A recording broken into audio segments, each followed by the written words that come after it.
Welcome back to the deep dive. I have to admit, usually when we sit down to record these, I have a pretty good handle on where the conversation's going to go. hmm We cover a topic, we learn some facts, we move on. But today feels different. We are staring down the barrel of something that feels less like a tech update and more like a species level event. That is a very dramatic opening. But, looking at the research stack we have today, I don't think you're exaggerating. I don't think I am. We talk about disruption constantly in the tech world. It's almost become this throwaway buzzword for like a slightly better taxi app. Or faster grocery delivery, yeah. Exactly. But the research we're diving into today isn't about that. We are talking about an economic seismic shift that could fundamentally rewrite the rules of how our world operates. We are talking about the arrival of artificial general intelligence, or AGI. And we should clarify immediately, because I know listeners hear AI and they think of the chatbot they use to write a polite email to their boss. Right. That is not what we are talking about here. Not at all. We're looking at a future where machines don't just chat. They perform any intellectual task a human can. And to guide us, we're looking at a really heavy-hitting paper. Yeah, this one is dense. It's called Economic Policy Challenges in the Age of Artificial General Intelligence. It's by Kai Yi from the School of Computer Science at Hezhou University, published just this year, 2025, in AI Innovations and Applications. And what I love about this paper, what makes it so valuable for us, is that Kai Yi isn't writing code. He isn't arguing about neural network architectures. Yeah. He's asking the question that comes after the code works. He's asking, what happens to the money? What happens to the jobs? What happens to the very definitions of value we've used for, 300 years? Okay, let's unpack this then. The mission for this deep dive is to explore how AGI threatens to, or I guess promises to, depending on your optimism levels, rewrite these huge concepts. Right. Labor, capital, value. Yeah, these are the gears that keep society moving, and this paper argues that AGI is about to strip those gears completely. It argues that the relationship between a human being and their economic output is about to break. But before we get to the economic fallout, we have to define the beast. How does the paper actually distinguish AGI from the AI we have on our phones right now? So the paper defines artificial general intelligence as systems that possess generalized intelligence across diverse domains. And I think diverse is the operative word there. It is. Think about narrow AI, which is what we live with today. Narrow AI is spectacular at specific things. AlphaGo can beat the best human Go player in history. Sure. A medical AI can spot a tumor on an X-ray faster than a radiologist. But, and this is the crucial part, the Go-playing AI cannot read an X-ray. And the X-ray AI can't write a poem. Exactly, they're siloed. They're tools. A hammer is great at hitting nails, but it's terrible at cutting wood. AGI is different because, theoretically, it can do all of those things. It can learn the game, read the X-ray, write the poem, and then figure out how to file your taxes. Right. It's the difference between buying a calculator and hiring a genius colleague. A colleague who works at light speed and never sleeps. And speaking of speed, that is the first major shock in this paper. I think we've all been lulled into a false sense of security by Moore's Law. Oh, absolutely. I mean, everyone knows Moore's Law, right? The idea that computing power, usually measured by transistors on a chip, doubles roughly every 2 years, it feels manageable. We're comfortable with that rhythm. But the source points to research that highlights a completely different metric, and it is terrifyingly faster. Yeah. When you look at the compute, the actual processing power invested in training these massive AI systems, it is not doubling every 2 years. No. According to the data, it's doubling every 6 months. Every 6 months. And it had been doing that for the past decade. I just want to pause on that for a second because the math gets crazy so quickly. If you double something every 6 months, in 5 years, you haven't increased it by 10 times. You've increased it by what? What, 1,000 times? Roughly a factor of 1,000, yes. Yeah. That's exponential growth on top of exponential growth. It explains why we see these massive jumps in capability. It feels like every time you blink, there's a new model out that makes the previous one look like a toy. Well, yeah. The paper argues that this sheer volume of resources, the energy, the silicon, the data, is compressing decades of technological progress into mere months. Which makes the emergence of AGI increasingly plausible in the very near future. It's not a year 2100 problem anymore. Not at all. However, the paper does throw a wrench in the gears of the robots are taking over tomorrow narrative. There's a specific bottleneck they call the body problem. The body problem, okay. Yes. And I found this nuance fascinating because it runs counter to a lot of science fiction. The paper points out this massive discrepancy. While the cognitive capabilities are skyrocketing, the thinking, the writing, the coding, And the brain stuff. the brain stuff, exactly, the physical robotics are lagging significantly behind. So the brain is growing at Mach 10, but the body is still learning to crawl. Precisely. We have built digital minds that can pass the bar exam. But if you asked a robot to walk into a cluttered kitchen, identify the dirty dishes, wash them without breaking them, and put them away in the right cupboard, It would just fall over. you would struggle immensely. It's Moravec's paradox, right? The hard stuff is easy, and the easy stuff is hard. Calculus is easy for a computer. Folding laundry is incredibly difficult. That is exactly it. And economically, that creates a very strange transitional period. We might have machines that can design a skyscraper in seconds, but you still need a human to physically pour the concrete. Or insert the IV drip. Right. The paper suggests this lag in robotics means that, ironically, blue-collar physical jobs might be safer in the short term than white-collar knowledge work. Which brings us perfectly to the economic core of this deep dive. Because if the knowledge work goes away, or rather, if it's taken over by machines, the old rules of economics start to crumble. They do. To understand why, we have to go back to Economics 101. In the classical framework, you have three main factors of production. Okay, let's do this. Labor, which is people working. Land is raw resources. And capital. Capital is the stuff used to make other stuff. Machinery, factories, cash. Got it. Correct. Now, traditionally, technology is considered capital. A steam engine is capital. A laptop is capital. And historically, capital has always complemented labor. Meaning, the machine helps the human do the job better. The carpenter with a power drill is faster than the carpenter with a handsaw, but you still need the carpenter. You still need the carpenter to aim the drill, exactly. The machine makes the human more valuable. But Caillet's paper argues that AGI introduces a disruptive new factor: intelligent machines. And these aren't just better drills. Not at all. Because they can make decisions, solve problems, and innovate, they don't just complement labor, they substitute for labor. That is the scary distinction: substitution. If the machine can read the blueprint, decide where the hole goes, and drill the hole, the carpenter isn't just helped, the carpenter is gone. And the paper argues this applies to cognitive labor most of all. If AGI can perform market analysis, write code, design marketing strategies, it is effectively replacing the human role in the production chain.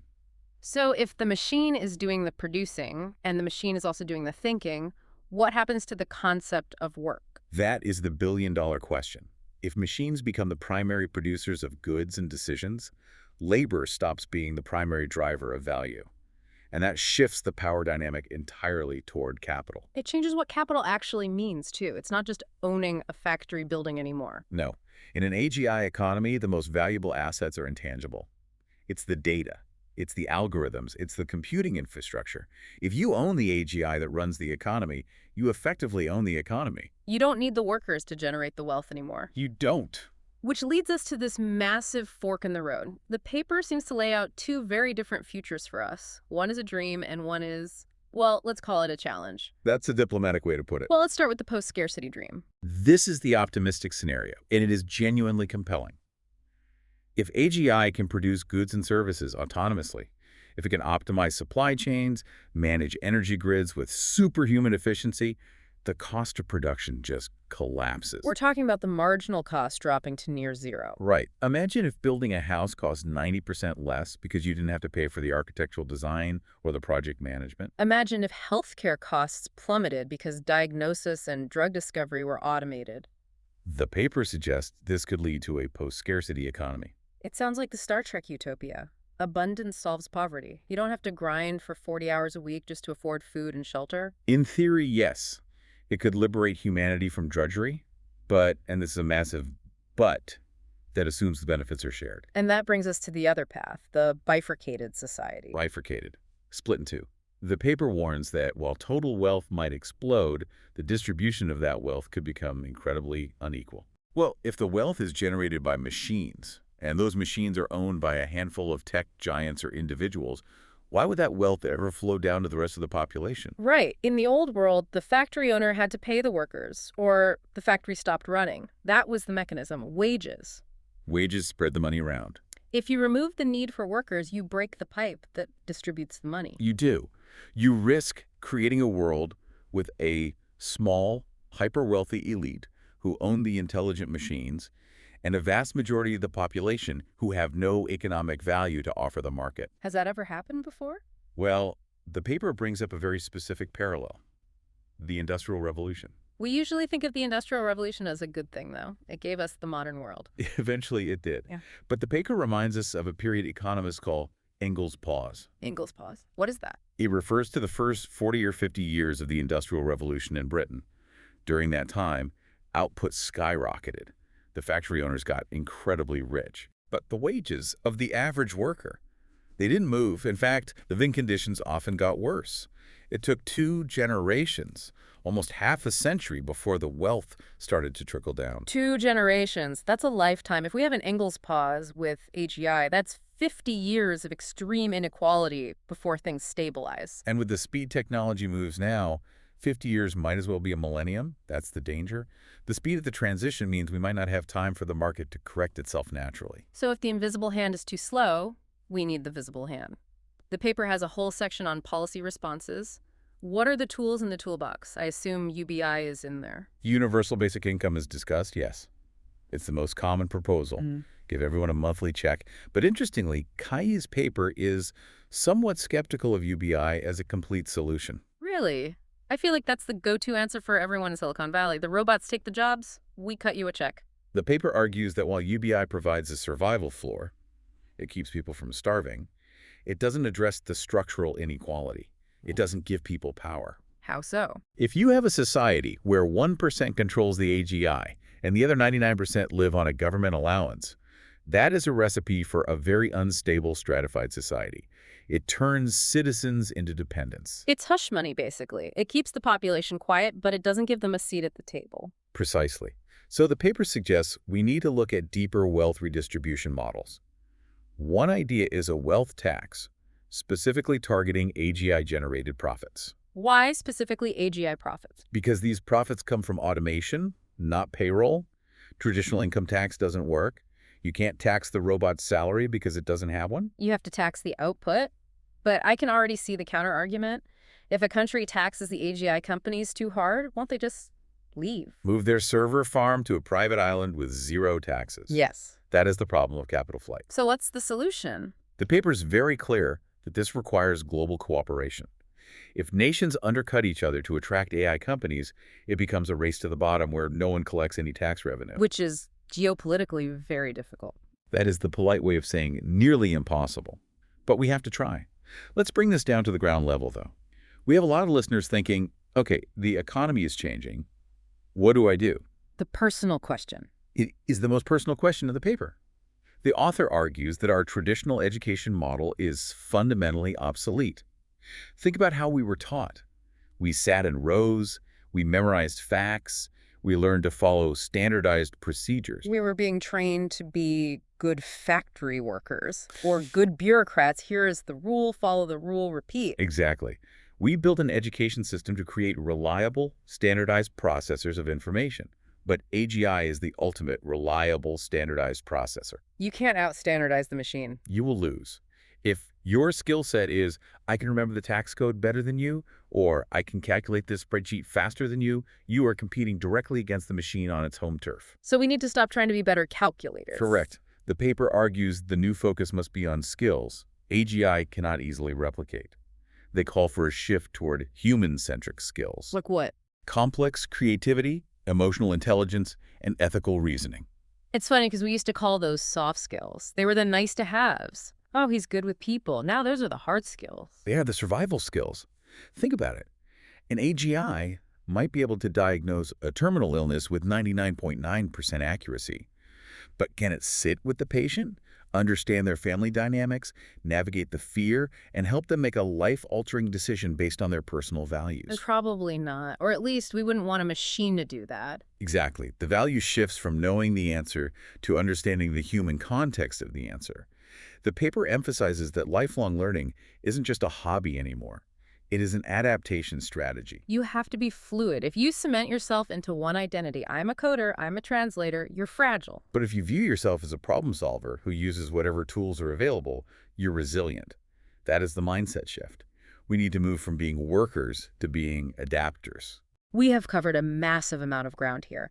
The exponential growth, the body problem, the substitution of labor, this Engels pause, and the need to completely rethink education. It's a lot to process. It is.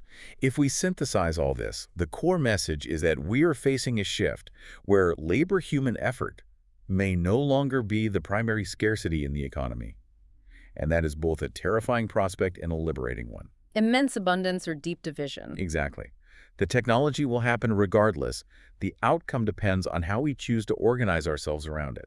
It's not about the tech doing this to us. It's about how we react. Right. And I want to leave you, the listener, with the final thought drawn directly from the conclusion of Kai-Yi's paper. It is a philosophical question, but I think it gets to the heart of the anxiety we all feel about this. Let's hear it. In an economy driven entirely by machines, where the machines produce the food, build the houses, and even generate the art, we may need to fundamentally redefine what constitutes useful work. For centuries, our value, our self-worth, our social standing has been tied to our economic productivity. When you meet someone new, what is the first question you ask? What do you do? Right. We define ourselves by our labor. But if our value is no longer tied to economic productivity because the machines do it better, what criteria should we use for social participation and human worth? If you aren't your job, who are you? Wow, that hits hard. We spend our whole lives trying to answer what do I do, and we might have to start asking who am I? That might be the most difficult challenge AGI gives us, not the coding, not the economics, but the identity crisis. Well, on that existential note, I hope this deep dive gave you some serious food for thought. It's a brave new world out there. Don't panic, but maybe do take a moment to think about which of your skills are truly human and nurture those. As always, keep learning, stay curious, and we will catch you on the next one.